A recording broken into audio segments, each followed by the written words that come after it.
I am Jayanti Lutchmedial, Opposition Senator. And I am Saddam Hussein, the Member of Parliament for Barataria Sanwan. Recently in the media, Saddam, there's been a lot of information being carried, and a lot of people are asking, why does the opposition not support legislation that's meant to fight crime? I don't believe that this is the correct narrative, and so I think it's important for us to put some information out there about what we see as the problems affecting the criminal justice system and some possible solutions. We in the opposition believe that fixing the criminal justice system is the answer to reducing crime and keeping our citizens safe. And Jayanti, I think today we owe it to the population to outline some of the issues that we really have with the criminal justice system. But at the same time, not just identify the issues, but we can propose some solutions in order to fix the system. The fact of the matter is, if you have laws on the statute books that cannot be implemented in our system because they are designed in such a way that they work in a system that is designed differently or is better resourced, then they will stay just there on the statute books and they won't make any meaningful impact on crime. And we have seen that happen right here in Trinidad and Tobago. Let's take one issue, for example, the length of time of a trial. The length of time of the trial is something that has been plaguing our system for a number of years. As recently as last year, you heard the DPP come out and say that you have several matters waiting to be tried in the High Court that are more than 10 years old. Yes. So when a matter takes 10 to 15 years to get to trial, and even when the trial is about to start, we heard this week that the Sean Luke matter, a matter which rocked this country to the core, similar to what we are seeing right now, they are not ready with the DNA analysis to proceed with the prosecution of this matter. After 15 years. After 15 years. They're not ready with the DNA sample in Sean Luke matter. And those are the things that contribute to the length of time a criminal trial takes in Trinidad and Tobago in the assizes. So the law is there. The law on the collection of DNA evidence is there. It's there on our books. But are we using laws effectively to make sure that persons are brought to justice? And one of the other issues, both of us we practice in the criminal courts, is adjournments. We have seen countless times where the court has to grant adjournments, be it for the fault of the defense or for the prosecution. Either defense counsel is not available, or in the cases of the prosecution, you have witnesses who are not present, you have the police complainants who are not present, you have the virtual complainants who are not present, you have evidence that is not ready. Just like in Sean Luke's case, you have the analysis are not ready. There are several things that affect how the court system works, because the court has to grant adjournments because either side is not ready. Okay. So what we have to do is really put in some of the resources to assist the prosecution arm in being ready. A simple example is the upgrading of the facilities at the Forensic Sciences Center. A lot of times you have matters adjourning over and over and over because, one, the samples aren't tested and aren't ready, and two, a matter of the resources being able to available to the police to be able to go and collect the reports and submit the samples. All of these things take time, it takes effort, it takes access to vehicles, it takes access to, it's only one set of people who are doing all of these things. So you can't expect that you have, the same people responsible for all of these things, and you have delays in the system and it's just not working properly, and then everything you want people to come quickly and everything to move through the court system. In the courts, we can allow videos, we can allow DNA evidence. We have the laws for that already, but the laws are not being used. And I don't think that the Evidence Act that is currently before the Parliament will actually assist in this regard. It may make things even more complex.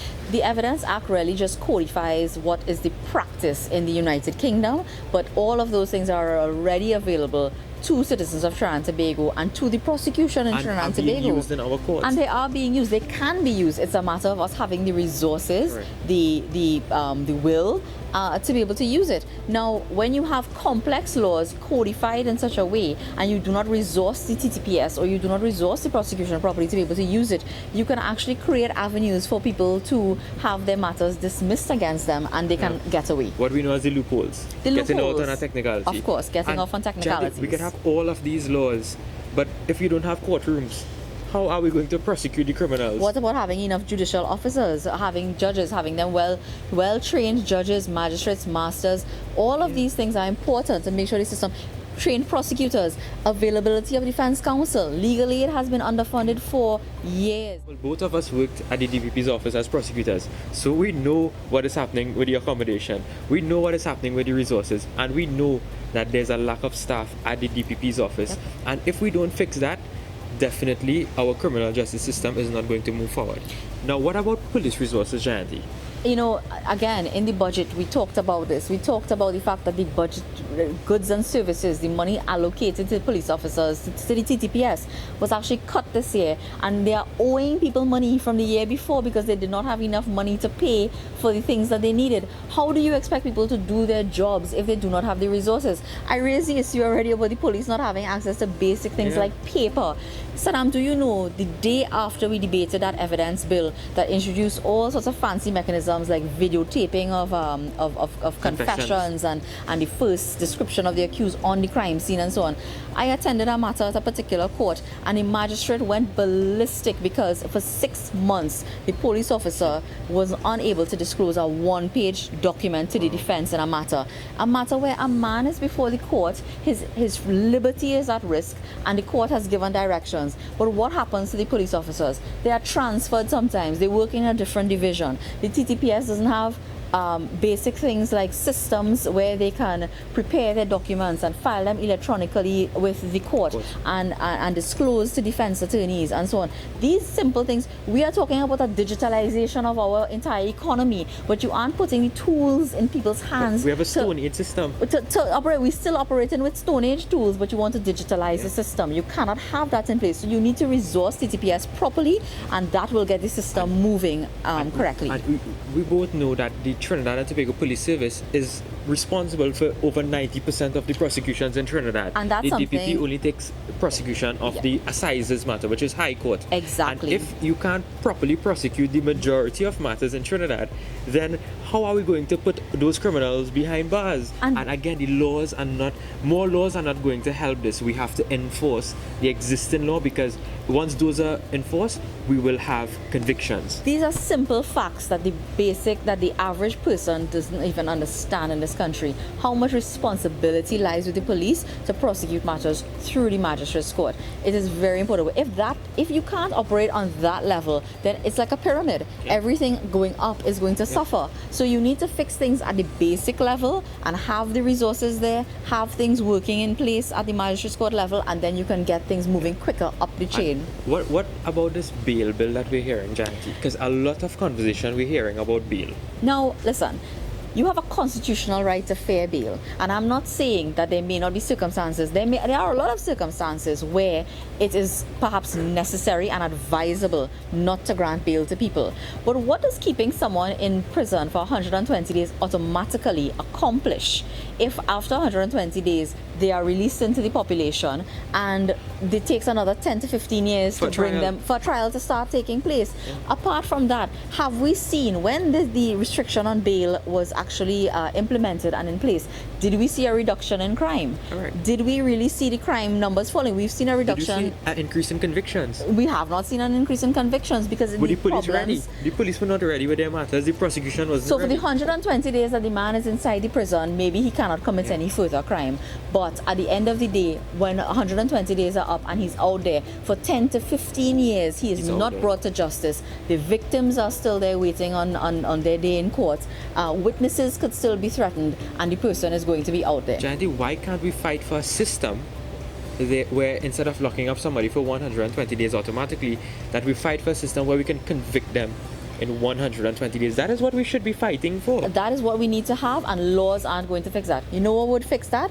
A law to introduce, for example, specialized courts. We have a serious problem with gun violence and now sex crimes in Trinidad and Tobago. You have instances. Saddam, tell us, you practice sometimes in Couva. You know what it is like in Couva Magistrates Court. Couva Magistrates Court, you have one courtroom, you have one magistrate who deals with traffic offences, maintenance, custody, assaults, manslaughter, murder, liquor license, everything in one morning, one court, one magistrate. Now, if you had a specialized court, Jayanti, you would have channeled those sex offences or those gun matters to specialized courts that only deal with those things. So the cases are completed in a quicker time. And they're also given the attention that they require. And this is nothing new, Saddam. As early as the 1970s, when you had, we all know from law school, Hines versus the Queen. Yeah. In Jamaica, they introduced specialized gun courts, and they had their teething problems. Certain things were challenged, but they have now worked it out, and they still have a functional gun court in Jamaica since the 1970s. We can simply replicate that system right now in our laws. If you want to pass laws, that is the kind of law we need to be passing. Have a specialized court with specially trained prosecutors, specially trained judicial officers, and let them deal with those matters quickly in specialized courts, so that we don't have it clogging up the system that deals with everything else. And Saddam, I want to make the point that the judicial officers who are placed, every case has to be decided on its facts. We know that. Yes. As prosecutors and defense attorneys, you know that that is something that's particular. And the system of bail is no different. The judicial officer seized of the specific facts of a matter, to me, is the person who is best placed to make a decision on whether or not someone should be granted bail. Our position, Jayanti, is that once you are a threat or a menace to society, you should not be out. Of course not. And, and our magistrates and our judges are trained minds. They are trained legal minds, and they have the ability to make those assessments. Correct. And keep persons in detention if it is warranted. If you are a repeat offender, if you have threatened a victim, if you pose a threat to society, deny them bail. Do not grant them bail. Of course not. You should not grant them bail. But what I am saying is that people should not be sitting in the parliament and telling a magistrate that he or she cannot exercise the discretion to grant bail in certain circumstances. I think, Jayanti, if we need to solve this problem, let us just build more courts, let us get judges, let us get prosecutors, let us get more resources for the police, and we can see some meaningful change in Trinidad and Tobago. One excellent idea that has been bandied about for some time, and we haven't seen it come to fruition, is building a judicial complex very close to the prison. It would cut down on prison transportation, and we would be able to actually deal with matters very quickly. You would have less adjournments, and matters could get started quicker. The money that would be saved could be better put to resourcing the TTPS to deal with matters and bring cases to court much quicker. So I really did hope that this video helped you to understand some of the issues and some of the concerns that we have as the official opposition of Trinidad and Tobago in going forward and trying to assist with fixing our criminal justice system. We are not opposed to laws that would improve the system, but we are also mindful that laws alone cannot fix a broken system. You need action, you need resources, and utilizing the laws that we have, if we really put them into effect and we really put the willpower and the resources there to get them working, you can actually see a meaningful difference in the criminal justice system. And we want justice for all of the victims of crime in Trinidad and Tobago. So I thank you very much for listening. And we hope this was really helpful.